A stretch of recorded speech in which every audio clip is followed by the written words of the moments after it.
Habari za kutwa ndugu mtazamaji na mfuatiliaji wa Kanyuka TV. Ni matumaini yangu kuwa uko poa na uko vizuri. Bwana, Kanyuka TV leo tumefika hapa wilayani Uvinza mkoani Kigoma, ikiwa ni siku ya pekee na ya furaha sana hapa Uvinza. Wao unaoona nyuma yangu ni vijana wa Tamsia, vijana wa Kiislamu hapa wameungana shule 4, wamekuja kufanya mahafali yao ya kidini ya Tamsia, na wanayo furaha kubwa sana na wamefurahi na bashasha imetawala kwenye nyuso zao. Lakini nyuma ya furaha hiyo ni kwambie tu tutakuwa na maswali mazuri, maswali ambayo atatupatia majibu wanafunzi hawa wa Tamsia wamefikia hatua gani na walimu wao wamepitia changamoto gani.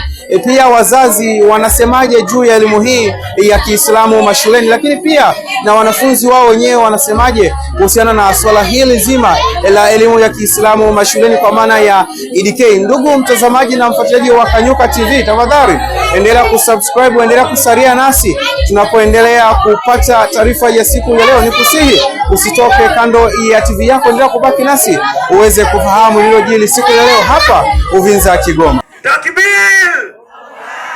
Takbir! Ndugu mtazamaji wa Kanyuka TV, kama nilivyoweza kukwambia, niko hapa katika viwanja vya wilaya ya Uvinza katika sherehe, katika mahafali ya vijana wa Tamsia, na hapa niko na miongoni mwa wahitimu ambao wamekuja hapa kutuambia, na tumsikilize vizuri ndugu mtazamaji ili tuweze kufahamu vizuri. Dada, habari? Nzuri. Uko poa kabisa?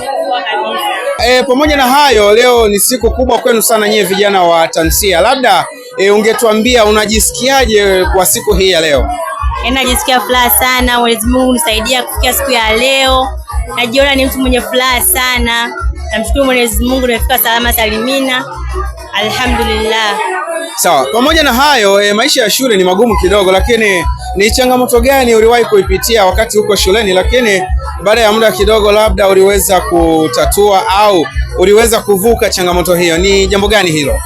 Mi kingali nipo form 1, nilijaribu kusoma lakini nilikuwa kama sielewi. Lakini kadri siku zilikuwa zinaenda, Mwenyezi Mungu akanijalia nikajaribu kupambana kadri niwezavyo, naenda kwa walimu huku na huku ili nipate mafanikio yaliyo bora. Hatimaye Mwenyezi Mungu kutoka juhudi yangu Mwenyezi Mungu akanisaidia nikafaulu changamoto hiyo, nikaitatua. Sawa. Pamoja na hayo, ni jambo gani labda kwa baadaye unatarajia au ni ndoto gani kwa baadaye unatarajia kuwa nazo wewe kama mwanatamsia leo? Mimi kama mwanatamsia wa leo natamani kuwa nesi katika wilaya yetu hii au wilaya nyingine. Ni mapenzi ya Mungu, ila mimi ndoto yangu ninayopenda, napenda kuwa nesi.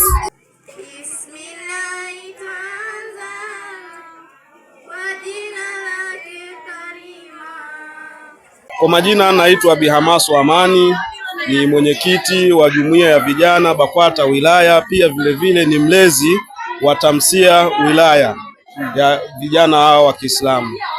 Kwa kuzungumzia hatua ya vijana walioipiga, kwanza ni mshukuru Mwenyezi Mungu. Tumefanya jitihada kuhakikisha vijana wanafanya performance nzuri, hususan katika kuendeleza malezi mazuri ya dini ya Kiislamu. Hapo nyuma vijana walikuwa hawana hata hizi shughuli hizi za sherehe yao hizi za kidini. Kwa hiyo tumejaribu kuhamasisha kuanzia mwaka jana mpaka walipokuwa wanafungua hili tawi la Tamsia. Kiukweli mabadiliko yameonekana ni mazuri, na kitabia na mwenendo pia wamebadilika kwa asilimia kubwa sana. Kwa hiyo tunamshukuru Mwenyezi Mungu kwa hilo. Sawa bwana Mani, labda kwa upande mwingine ni changamoto gani ambayo imeendelea kuwakumba ninyi wasimamizi wao kama walezi na wanafunzi wenu hawa wa Tamsia, hawa vijana wa Kiislamu? Changamoto iliyopo hususan kwa upande wetu sisi ambao tunajaribu kuwalea hawa vijana wa Tamsia, hususan katika kata yetu hii ya Uvinza na kata ya Basanza, kiukweli changamoto iliyopo hasa ni upatikanaji wa walimu. Tumekuwa tukihangaika sana kutafuta walezi wa walimu ambao wanaweza kuwafundisha hata masomo ya EDK mashuleni. Hii ndio changamoto kubwa ambayo tumeona tunakutana nayo kwa mara nyingine tena. Kwa upande mwingine masomo wanaperform nzuri, na mambo mengine kama wanapata mwalimu, alhamdulillah wanaendelea vizuri bila kuwa na mushkili wa aina yoyote ile. Kwa majina naitwa Hatibu Hamisi Ruganda, ni amiri wa Tamsia wilaya Uvinza, kwa maana mwenyekiti wilaya Uvinza jumuiya ya wanafunzi wa Kiislamu. Tanzania TAMSIA.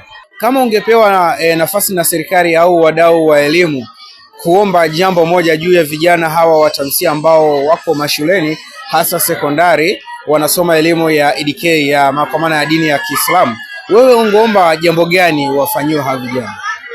Nashukuru kwa swali lako mwandishi, lakini mimi niseme tu kitu kimoja.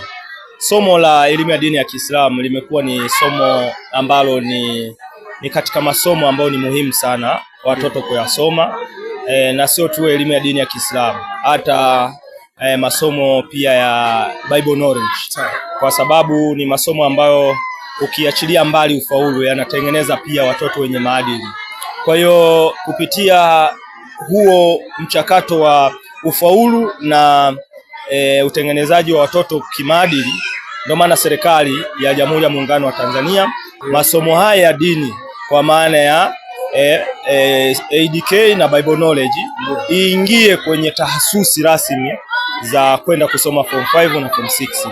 Na lengo ni nini? Ni kuwapata sasa wataalamu ambao watarejea sasa kuja kulifundisha wakiwa professional zaidi kuliko hivi sasa, hususan kwa mfano kama sisi EDK. Somo la EDK kiuendeshaji uko chini ya shule na mamlaka zake za wilaya, mkoa na wizara, lakini usajili uko chini pia ya hayo maeneo niliyoyataja, lakini ufundishaji upo chini ya wenye dini zao wenyewe, wale wenye mamlaka ya kulisajili hili somo. Nikizungumzia wenye mamlaka ni kuanzia ngazi ya shule kwa maana wakuu wa shule, lakini pia mamlaka za wilaya kwa maana maafisa elimu wilaya au wakurugenzi wa halmashauri wa wilaya hizo. Huwa kidogo kunakuwa na changamoto hususan kwa wakuu wa shule. Changamoto zinajitokeza ni hizi: unakuta somo linafundishwa na mwalimu wa kujitolea, sawa? Somo linafundishwa na mwalimu wa kujitolea, tena halipwi malipo, anajitolea kwa bure kabisa, au pengine Waislamu ama watoto wenyewe wanachanga sadaka zao, wanamlipa mwalimu ile anauli tu. Sasa unakuta analifundisha, alafu lile somo linapokuwa limesajiliwa, mwaka jana ilivyosajiliwa pamoja tukawa tunafundisha kwa kujitolea, huo mwaka likafanya vizuri. Nikisema kufanya vizuri maana yake lilifaulisha, likawa kama somo la 3 vile kwenye ufaulu. Lakini cha kushangaza, mwaka unaofuata mkuu wa shule yule au mwingine ameletwa, mwingine anasema halisajili. Sasa ukiangalia ni mamlaka zinazoruhusiwa kusajili zinajaribu kuona hakuna umuhimu wa kusajili hili somo, wakihofia kwamba watoto watafeli. Sasa kama mwalimu alikuwa anajitolea tena mara chache, kwa mfano kwa wiki kipindi kimoja, na somo linakuwa la 3 kwenye ufaulu, sasa unaonaje kama ukilisajili hilo somo ili likaendelea kuwa la 3 ama la 2 kwa kujitolea huko, ama mwalimu wewe mwenyewe kuongeza nguvu, mkuu kuongeza nguvu ili kuongeza vipindi ama kutoa hata zile motisha, ili sasa ufundishaji uwe mkubwa zaidi, likuongezea ufaulu zaidi, pengine liwe la kwanza au la pili. Asante sana. Bana, ndugu mtazamaji wa Kanyuka TV, amili wa TAMSIA wilaya ya Uvinza, umemsikia vizuri, ameweza kutujuza tamanio lake kwa vijana wa TAMSIA hasa katika wilaya hii ya Uvinza. Ni matumaini yangu kuwa umesikia na umeelewa. Basi wale wenye nafasi zao tuwaachie waweze kufanya yale majukumu ambayo yako katika mikono yao. Mimi sina la ziada, na mimi ulikuwa nami Hekima Pius, na hii ni Kanyuka TV.